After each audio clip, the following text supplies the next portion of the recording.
Making the beds, first we slide out the bed box frames, ensuring the legs are folded down for support. We slide the cushions into place.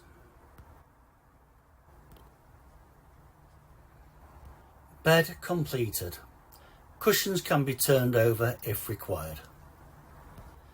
To make single beds, first rotate the cab seats to face rear. Place the two infill cushions on the cab seats. We slide out the bed box frames in line with the cab seats, ensuring the legs are folded down for support. We slide the seat base cushions across to meet the frames and put the backrest cushions down the wall side.